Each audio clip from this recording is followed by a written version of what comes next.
Welcome, everybody, and thank you for attending this session today. It's a group discussion, and we're going to be talking about the technical considerations of enterprise XR and wearables, specifically how it relates to IT and data security.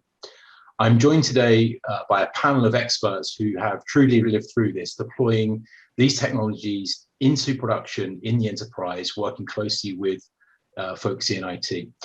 So we have Kurt, John, Vivin, and Nobel with us today, and I'm going to allow each of them to introduce themselves.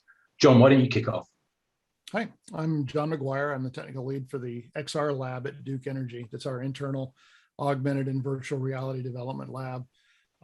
I've been with Duke as an employee, kind of working in this area for about 3.5 years now. I'm an IT guy and cybersecurity guy, which are a lot of the challenges that we end up trying to work with, and ended up working with one of our internal organizations to get an AR app working. Found that, hey, all these technologies are kind of really showing the value statement that we've always been promised that they would, and really started promoting this through the business. There's so many things that we can do to make our techs' lives better out in the field, give them better training, and help with operations. So we've had a lot of good success. I've been at EWTS for several years now talking about it, so I'm anxious to have the opportunity to continue sharing what we found and where we're going. Great. Thanks, John. And over to you, Kurt. So I'm Kurt Scheuringer. I'm a principal investigator at Lockheed Martin. Mostly what my job is looking for new technologies. What we're really looking at is how do we integrate with IT, cybersecurity, looking at the big picture, as well as what type of products do we want to bring in-house. Many of our use cases are not just internal for XR.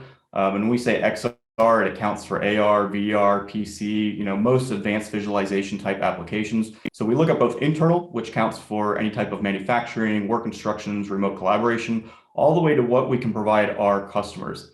As a defense contractor, we do have our US government, other types of governments. So a lot of our products that we both deploy internal will also deploy external to our customers, both for training capacity, but also for various different tactical things. So with that, there's a lot of different things that we have to start looking at for how do we scale out, how do we make this so it can be beefed up and be used by our customers at the same time.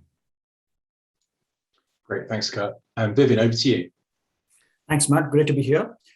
I lead the joint venture for Trimble and Hilti, two construction majors.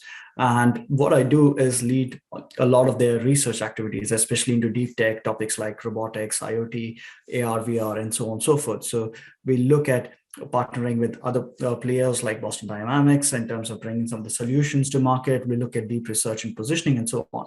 And previously, I led the corporate venture arm for Hilti, and we had the enterprise deployment for AR in our company. So everything from identifying the use cases to identifying vendors to deploying it, assessing challenges, either IT security or other challenges. So we went through all of that process, and it's been a great learning experience. And we continue to work on this. So XR for us is not just AR, it's also VR.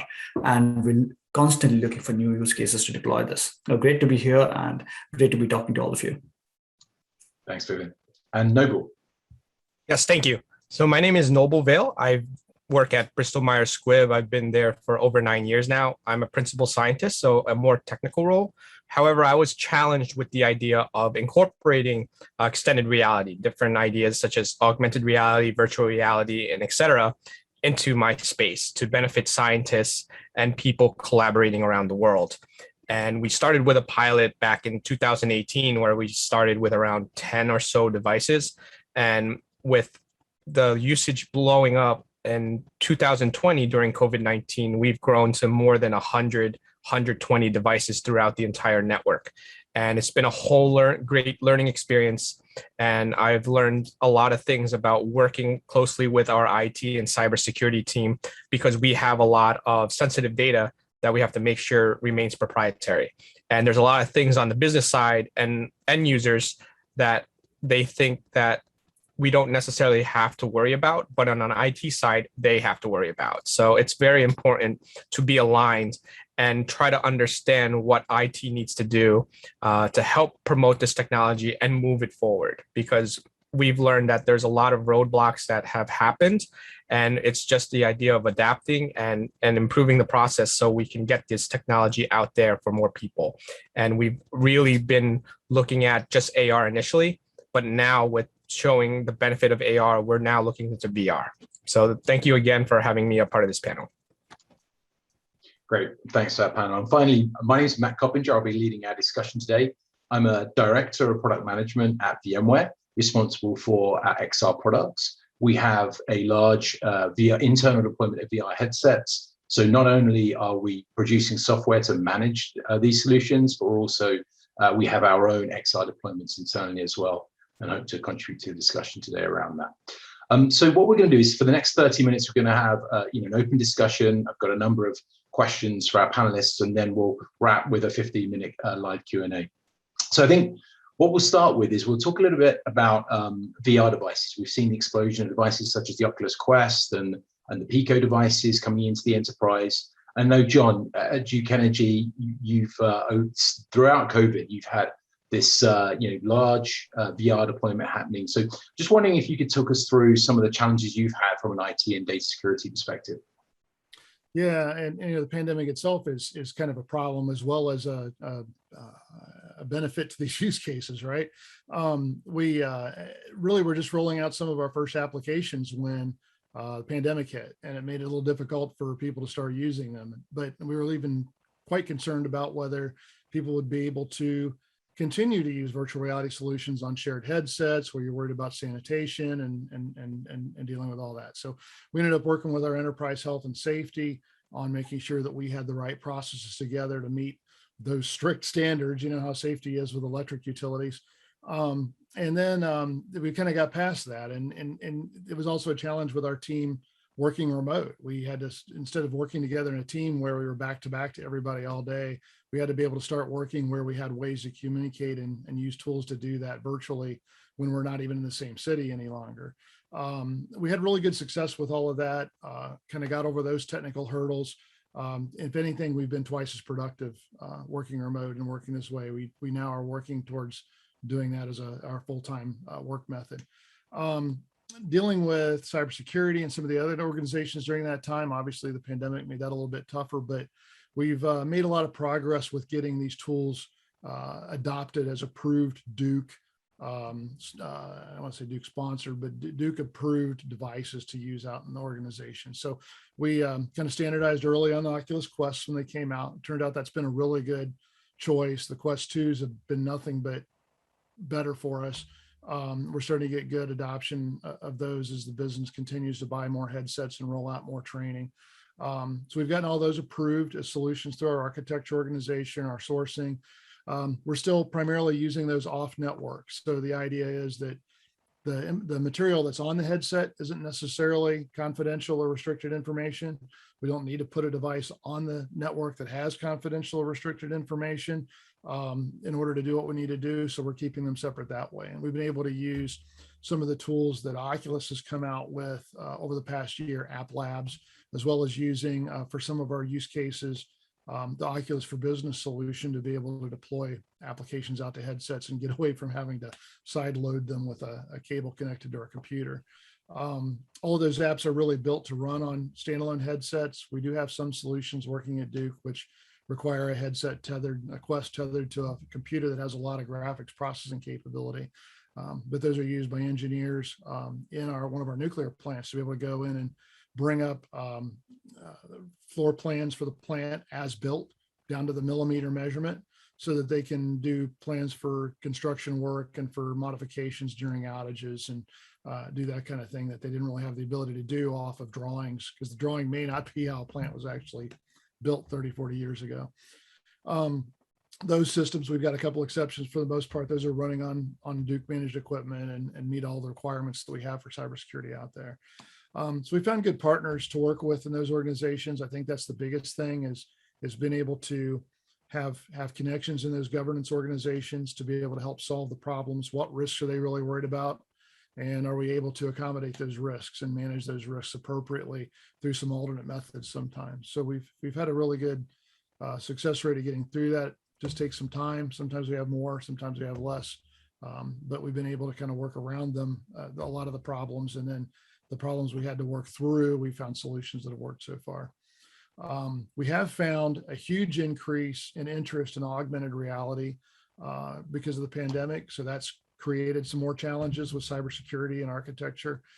We've ended up standardizing on a RealWear headset just because we needed one to be the standard, and then be able to work around some other solutions. So we're using those for remote assistance, for remote inspection, even starting to use those for some remote qualification in one of our business units. I've got proof of concepts that just started up a couple months ago in another business unit, and I'm just getting headsets in today to roll out to yet another business unit. So we're seeing a lot more interest in those. We're still trying to keep those off network, but the time's coming where we're going to have to get those integrated. So I've gotten those approved through appropriate processes. And as we find that we need to do some different things, like trying to use some shared accounts, we're going through the exception process, making sure we're mitigating the risk, working with our cybersecurity partners and sourcing partners and networking partners to get all that done and kind of solve those problems. Rolling out apps and keeping things up to date is still a challenge. The Oculus for Business tools that we use for virtual reality don't let us do all the other things that we'd like to be able to do on a headset. I want my techs that have a headset and are out there doing evaluations or training with people to be able to see what the possibilities are so that they can come back and give us more ideas for things they'd like to have us build for them. That's where our ideas are coming from and where we're actually getting use cases we can develop. So I want them to be able to run VR and 3D videos in YouTube and be able to play Vader Immortal if that's what they want to do with their kids, and get some ideas of what kind of things they can do. So we're still kind of working out those differences. It's been a mix of tools between Oculus for Business and with the App Labs deployments, trying to nail down exactly how we do that in the best way for our different customers to get things out. We have to have developers getting one release candidate. We have to have our SMEs out in the field getting one that is a little more advanced, a little more stable, a little less lighting problems and things. So we've really been doing a lot of manual shuffling, a lot of manual setup, and a whole lot of manual work around this. So I'm setting you up here being the VMware guy, but we're really looking forward to seeing more tools come out in the marketplace and the maturation of some of this stuff so that we can move forward with that with a little less pain. Yeah, and you made some great points there, John. And I think you noted the importance of working with colleagues to mitigate risks. The tools aren't necessarily there today, so you're working closely with your colleagues to understand what the risks are and mitigating them and working around the issues. And I think what I'm hearing from you is you need tools that allow you to remotely manage the devices, to push applications remotely, and really do as much remotely as possible and secure the device so you can actually put it on the network. Some great points. With different profiles depending on the use case. We need a lot of flexibility. Yeah, great. And thank you for the point is that we are working towards those solutions, and we just announced at VMware we're announcing support for the latest devices with our Workspace ONE suite to manage those devices, as well as some other things which I'll talk about towards the end. Thanks, John. It's super insightful. And Vivin, let's switch over to you. And at Hilti, I know that you've been working on AR deployments and things like that. So maybe you can talk us through some of the challenges you faced from an IT and data security perspective. I think that probably needs to be answered at a multiple layer, because depending on the use cases that we have, depending on the type of deployment we have, the challenges are slightly different. You have foundational challenges, which are basically integrating the AR solutions into your system, basically access to your ERP systems, the basics, cybersecurity requirements, compliance with GDPR, and also when it comes to some of the vendors, white labeling, for example. So all of these are foundational challenges that need to be addressed even before you can start deploying the solutions. So that's one thing that you need to think about. And then you have solutions which are specific to the use case that you're doing. For example, the first use case we're looking at was around remote support. So if you're doing remote support, then it's very important that you start linking to the CRM. So how is the data treated? How are you going to work with these devices, which could be tablets, which could be phones? So making sure that apps are set up in the internal Hilti App Store. That becomes very important. And eventually, to make it useful, you might even want to link it to the learning management system. So a lot of work here is around the integration of the devices when it comes to remote support and assistance and stuff. There's also challenges around training and stuff, but I'll come to that in a later question. when you look at other use cases, when you're looking at visualization or when you're looking at repair assistance and so on and so forth, endpoint management becomes very important. Device management becomes very important because these are all new devices, and there's not been a standard for IoT devices on what kind of setup you have and how you're going to look at it. So that's something that we have been trying to work through over the last few years. And also form factors vary, right? So in some cases you want the HoloLens or a mixed reality headset. In some cases you want glasses so that the visibility is not fully blocked and so on. So, and each of these has different setups that are required to do the device management. So all of those are things that we need to consider. And finally, outside of specific IT challenges, you have device challenges as well. The devices are expensive right now. Mass deployment has been a challenge for us when it comes to HoloLens especially.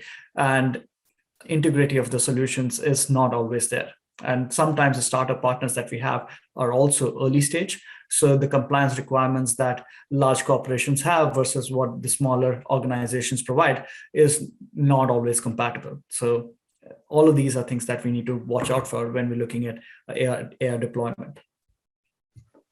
Yeah, that's a great point. I think one of the points I picked up there is kind of the corporate identity, how important it is, in order to kind of restrict access to applications or enable access into existing systems, you need to be able to understand the corporate identity of the user on the device. And I think that's a key enabler moving forward, is how do we enable our employees, corporate identity to be used to access applications and data, to understand who's actually using the device, and to enable, as you said there, Vivin, kind of plugging into existing systems. We can't operate in isolation. We need to be able to plug these devices and the apps that run on devices to existing systems as well.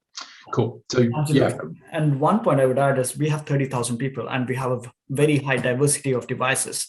So sometimes that's also an issue. It's not just enabling it into a specific device. It's like there's Android, there's Apple, there's so many different systems and so many different, I would say, vintages. So you have to make sure it works with all of them. Yeah, it's a good point. And of course, many of these latest devices are kind of based on Android, and they use some flavor of Android open source projects. So there's challenges around around those devices as well. Great points, Vivin. Thank you for that. And Nobel, I'm going to switch over to you at BMS. Do you want to kind of talk to us about some of the challenges you've had? Yeah, absolutely. And I think it mirrors a lot of what Vivin and John have mentioned.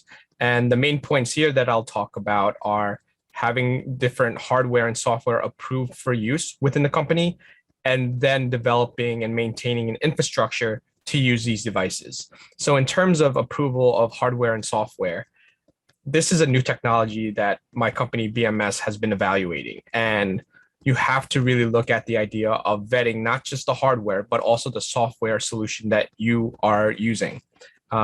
We've had a lot of challenges in terms of security and vetting of the technology after we did a proof of concept. We did a proof of concept back in 2018, and we had preliminary approval to use these devices more in an offline capacity. And once we were able to show that capability, we then had more approval to kind of grow the use of this technology into more areas. Long story short, once COVID-19 hit, everything hit the fan. We had people that weren't able to travel, and in my company, we're producing medicine and performing research for patients. And we needed to make sure that we continued that work, even though the pandemic was going on. So this really made the use case of remote telepresence and real-time support and assistance very important. We had other use cases in terms of collecting data and other things like that, but the remote telepresence was the biggest thing. We have to overcome a lot of challenges because with these video and images, this is also a specific type of data. So we had to ensure that the data captured is properly encrypted, it's transferred appropriately. People are able to have proper authentication to know that who is using the device at a certain time. And in addition, we have to ensure that these devices are maintained and updated within the parameters of BMS device security. We don't right now have the devices on all the networks because of the different assessments that we have to do. And IT is developing that process to ensure that we can vet new technology as it comes in. And it's a long process. It's a large company. There's a lot of things that have to be considered, whether it's developing a strategy for that or hiring the proper talent that has the expertise to tackle these things. And in addition to that, the other point that I wanted to mention is developing the infrastructure to use these devices. Mainly, one example I can mention right now is Wi-Fi. We have different Wi-Fi networks in our company. Some of them are not the largest bandwidth. They were more for supporting maybe just messages, email transfer, and whatnot, not 4K HD streaming video for our remote telepresence use cases. So that has become a challenge where we have certain areas that don't have that infrastructure yet, but there's specific use cases that could apply. So working with IT to identify these specific areas and develop that infrastructure, whether it's a new Wi-Fi network or obtaining approval to use these devices in specific Wi-Fi networks that are already in the network, are essential. And it's the whole idea of planning for the long term and seeing how we can really enable the business of using this technology, because the business can see the idea that, oh, there's all these devices, there's AR headsets, there's HoloLens, there's all these things. And the business can see it as, I can use it tomorrow. But understanding and respecting what IT has to do to approve these technologies for use is key. And having that back-to-back communication is very important. Yeah, there's some great points, Nobel, reinforcing that point that was made about working closely with IT and with networking, with security.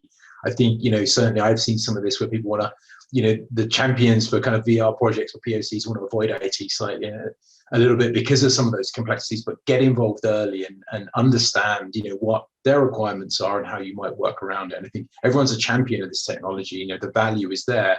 And just help your colleagues in IT and networking and work with you to get these things deployed. One of the other things that resonated and actually reminded me, talking about software approval and things like that. As someone that's building software, getting it deployed internally for us, we have to do things like scanning of binaries. Making sure that we're doing appropriate scans. Even scanning at the point where we're writing code. So I think that's an important piece to consider if you're deploying software, making sure you have the appropriate security, audits around that software, and encouraging your software vendors, to make sure that they're, whether it's APKs or binaries that are getting to you, that they've already gone through, some level of security scanning. So great points there. But I'm going to hand over to Kurt now, because I can't think of anyone that probably faces more stringent security requirements than you, Kurt, at Lockheed Martin. So could you talk us through?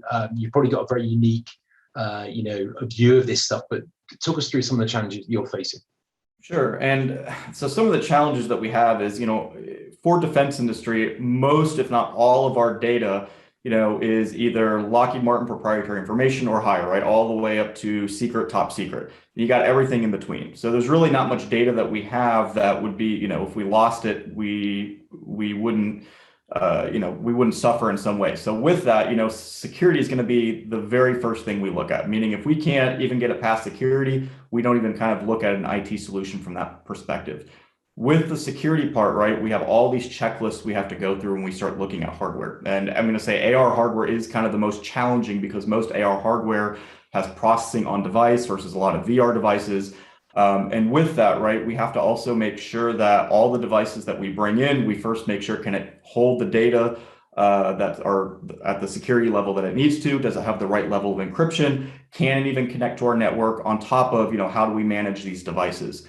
So with that, right, we have our checklist, we start going down. One of the big things that we look for that sometimes we even get from the government is, we can't use devices that are manufactured in certain countries. If it's not American made, we have to start going through this rigorous process. Can we even use it? And that already rules out a lot of devices that are on the market.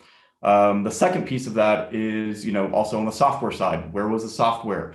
Does the software and hardware talk back to any other servers, right? That's kind of a big no-no in our industry as well. If we can't run the devices, if we can't run the software on-prem on our GovCloud services, that's kind of another thing that kind of gets put off on the checklist. And ironically, at Lockheed, we don't even allow Android devices anywhere on our network to store our data. So that's another big flag that comes into play, where once you start trimming all those things out, well, you're left with very little devices. And on the augmented reality side, we have gotten the HoloLens approved. That is kind of our main device that we're going with. We are still evaluating other devices, but each new device that kind of comes along almost could take up to a full year to get everything approved just to get put on our network, and that's still at a small scale. Part of what my job is okay, how do we get this not only evaluated, what technology we want to bring in, but how do we do this in mass, right? We have 100,000 people at our company, even more that we're delivering to our government side. We want to make sure that, first of all, from a security perspective, that everything is set. When we give this to all of our users, if they take it into certain areas or they take it off-site, I don't have to worry about, if a bad actor gets a hold of one of these devices, they'll be able to get access to the data or our network. The second piece of this is, what is the IT infrastructure challenge that we're looking at with that large scale? You have also, again, it was brought up earlier, what is the bandwidth requirements for this? Both internally in our sites, as well as, with everyone working now more from home, how does that look over VPN, right? Do we have to beef up our VPN networks? Do we beef up our bandwidth networks? Sometimes that's also not possible. Part of the things that we're looking now in different software products are, can they run in the cloud? Can they run in multi-tier cloud? Meaning I can have on-site caches, on-site processes, meaning if I get disconnected or I do have bad bandwidth at some sites, or I may be in a classified area, how do I make sure that these devices can still operate in the business value that they were intended for in the different use cases? So with that, there's a lot of pieces that go into that on top of the many different networks that we're trying to support. And finally, with devices, they come with cameras, especially with XR, AR, VR. Camera approval is actually pretty difficult to get within our corporation as well. Especially if you start looking in classified areas. How do you bring this in mass to users where previously you had to lock up all cameras, you had to get camera badges for everybody, you couldn't share devices, right? And on a manufacturing floor right now, it's not logistically possible to give, for every person that's on the floor a HoloLens. So how do we start enacting those policies, getting those things both again through security, but then again on the IT side, so they can log in properly, have the proper authentication, passwords get changed every 60, 90 days. Those are some of the big things. And for anyone that's used, for example, the HoloLens, and you have a long password that's this long, well, that gets also complicated to type in every time. So is there other ways, whether through iris authentication that we have to get separately approved again on some devices? Those are all things that we have to get separate approvals for, and they take time. And it takes years sometimes to get a full device on a network with all the IT pieces behind it, and then also distribute it out to all the various employees. So for us, we have to be very careful what device we choose first, and also then what software kind of complements it behind the scenes, because they go through equal rigorous processes as part of that. Yeah, great points, Kurt. And I know we're making this sound quite terrifying, all of these challenges, but I mean, the good thing is once you get through the buy-in, the networking, the security, the approvals, you're good to go. You're being able to deploy this. You're going to face this every time you want to deploy one extra headset. So, but I just took some notes because I want to summarize, because I think you've all made some excellent points here, and we've talked about kind of the importance of device management. A device management solution that enables you to lock the devices down, control the capabilities available on the device. To be able to kind of remotely manage that.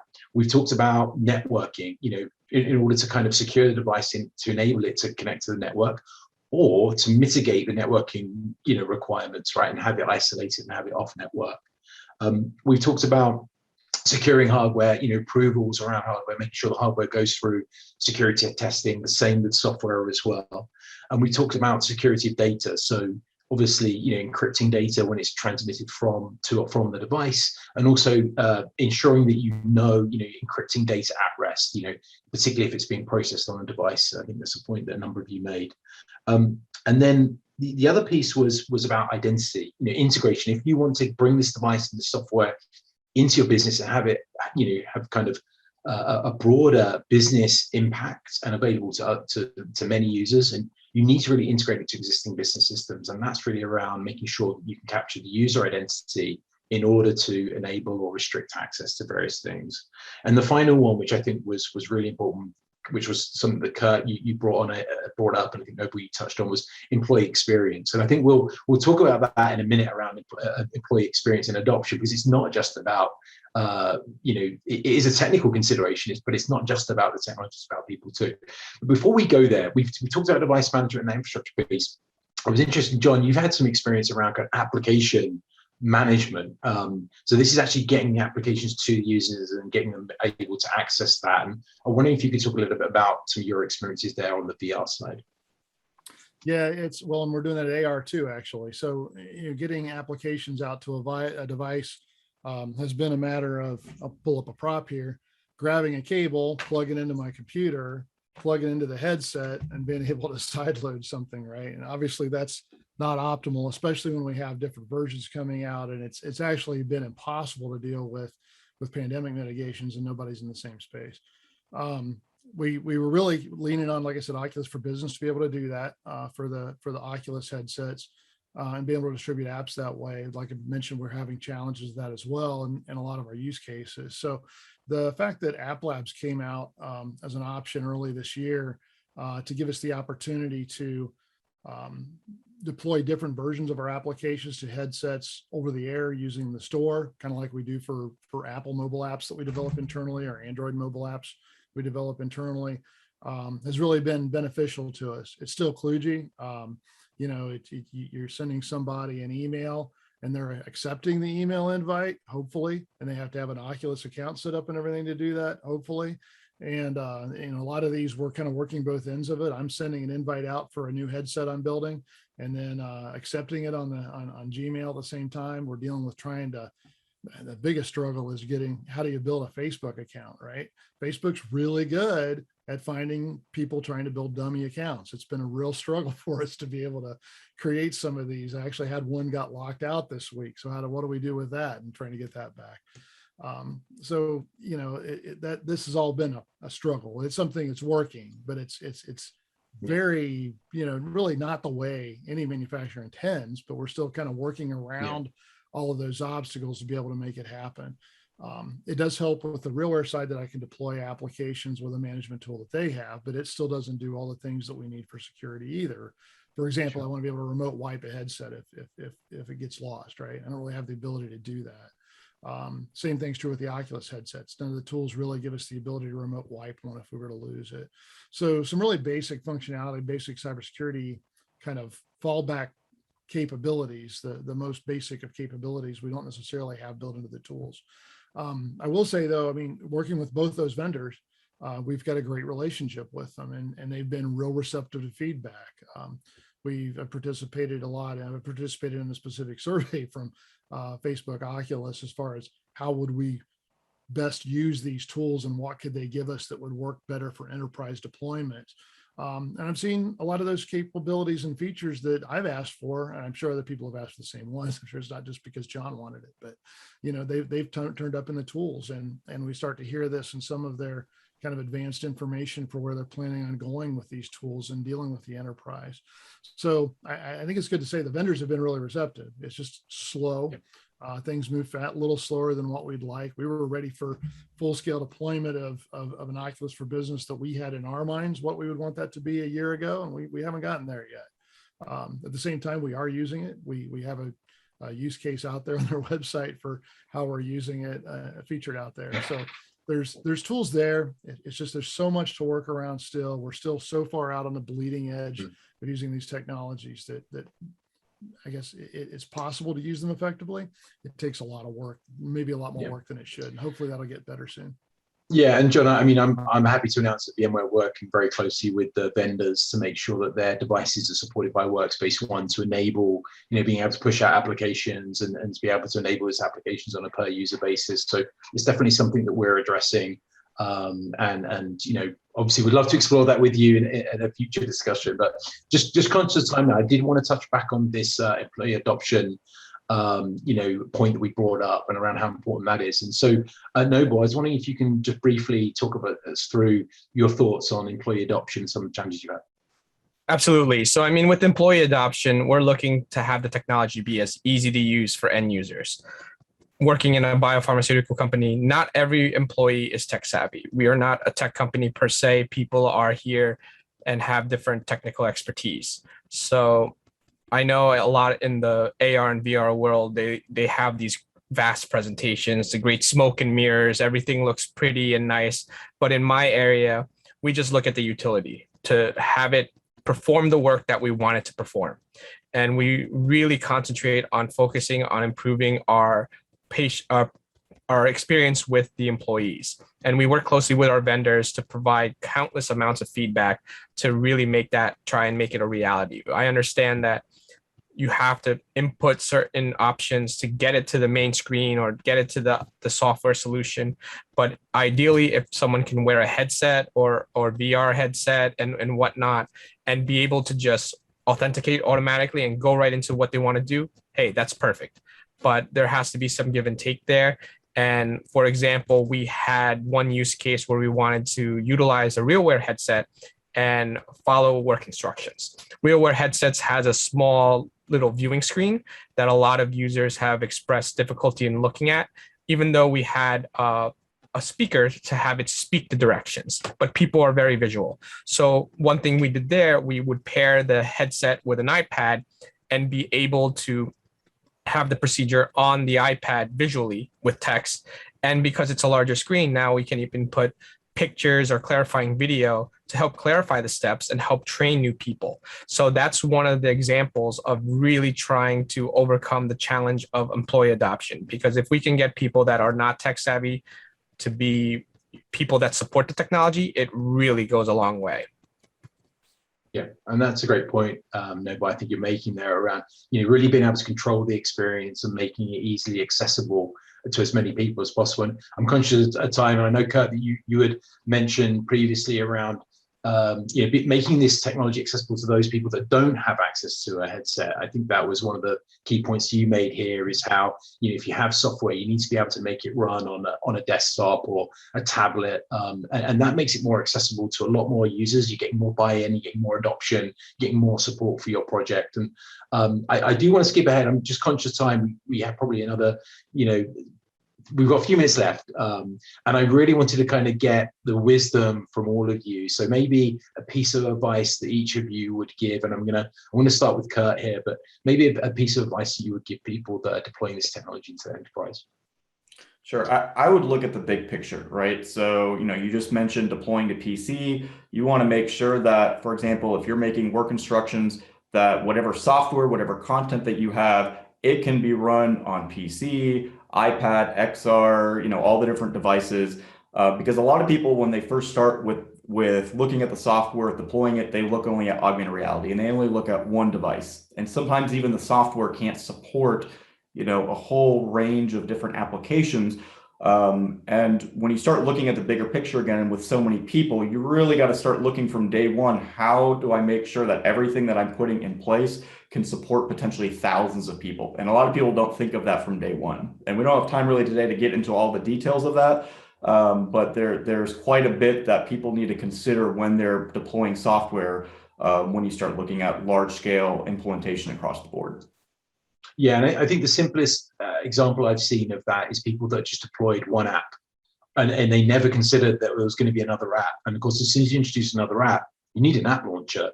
You need a way of controlling that experience. So that was one of the key ones that I've certainly seen, and something that we're implementing at VMware. I'm going to switch over to Vivin. Why don't you talk us through one of your best practices or a piece of advice you would give?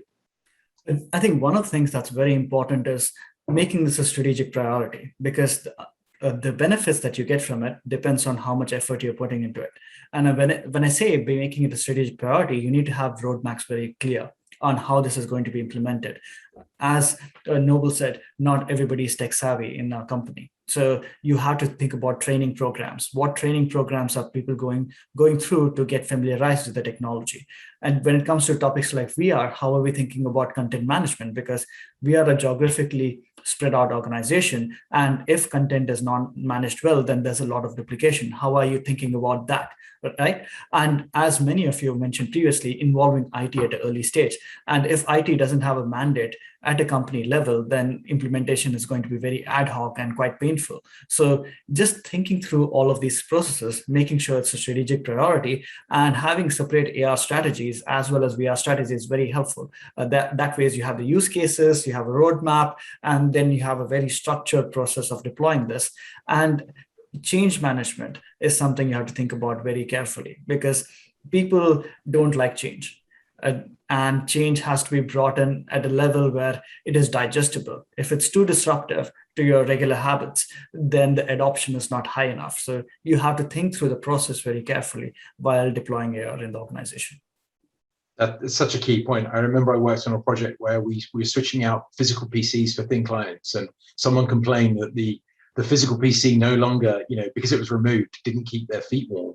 That kind of feedback, But again, conscious time, Nobel, a piece of advice you would give. Yeah, I think I can mirror what everyone else said about having that big idea and strategy.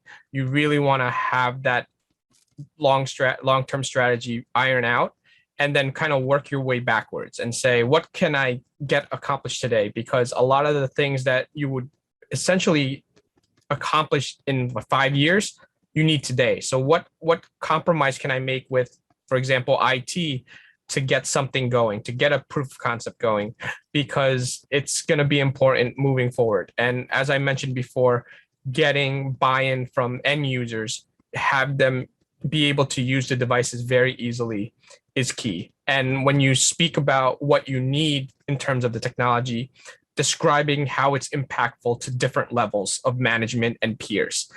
I'm in the scientific area, so I would explain the impact on the research, on the experiments. But then when you're talking with senior level stakeholders, they're looking at maybe the ROI, the investment, or what is the impact on financials, saying that, okay, I can fix something in 1 hour versus 5 days. Now there's not a 5-day delay on, for example, manufacturing a product. What is the money savings there? What's the cost savings there? And then you can speak their language and they can kind of start seeing, okay, not enabling this technology is making us lose X amount of money or making us delay our timeline by months and months. That's going to speak their language. And then they can say, okay, we need to support this. We need to get resources available to kind of move this technology forward. Great point, no. But I think one of the things there is around working with your vendors, hardware and software vendors, and making sure they understand how important it is that their products work within the realm of existing IT systems. That they want to bring some of their own tools, but they need to kind of play with probably what's existing in your organization today. And finally, John, a piece of advice you would give folks that are deploying VR. Well, I have to echo everybody else. In a lot of my life, I kind of live by the rule it's easier to ask forgiveness than ask permission, right? And I think, just to get over that initial cost of entry for some of these technologies, for some people to be able to get to a POC or something like that, that's kind of the way you got to go, right? You want to just avoid problems if you can. And that seems to be the easiest solution. But long term, everybody else has mentioned reaching out to IT and cybersecurity and everybody. If you can not only reach out to them, but make them feel ownership in what you're trying to do and that they see the benefit. We found that there's a number of people in the organization that are really excited about what we're doing, even though they have their own trepidation for their subject matter area. If they can feel like they're part of the project, they're going to work to help us find a solution. And that's been the best way we've gotten through a lot of this with our internal business partners, with our internal customers. And we continue to face challenges. It's not at this point, we're not even just trying to figure out how do we roll things out within Duke Energy. We're commercializing some of the things that we're doing. How are we going to be able to roll those out to other companies? How do we help them get over those humps that we've done? We're hitting a whole new realm of challenges that way. But I think that long-term view, big picture view, trying to keep that moving while you maybe do a little bit of ask forgiveness instead of asking permission to get things started on the business side and avoid some of the startup costs is the way to go. Yeah, great point, John. I love that about building champions. We certainly did that. Always send a headset to someone who's a key stakeholder, right, to get their buy-in because they're going to be excited about the technology. We've had the good fortune that all of our senior management council has had a VR headset on and seen what we do, right? So we've got backing from the very top of the company that makes a huge difference. Yeah, and I know we've talked about a lot of challenges, but I do, as someone that's looking across, certainly the software space and the hardware space around this technology, the tools are coming or they're here today. So please, make sure you do your research. There's lots of tools available or solutions available to kind of help mitigate a lot of these issues. So, they're probably recent. Obviously, VMware is offering something through VMware Workspace ONE, and there are other vendors out there that are looking to address these challenges. But I want to wrap here. I want to thank everyone on the panel for your time, for your insight and expertise. And kudos to all of you for the success that you've had in rolling out these technologies, particularly in these challenges times. So thank you again. Thank you everyone for attending this session. We look forward to our questions and answers. Glad to have the opportunity. Thank you. Thank you very much. Thanks, Matt. Thanks, everyone. Yep, thanks.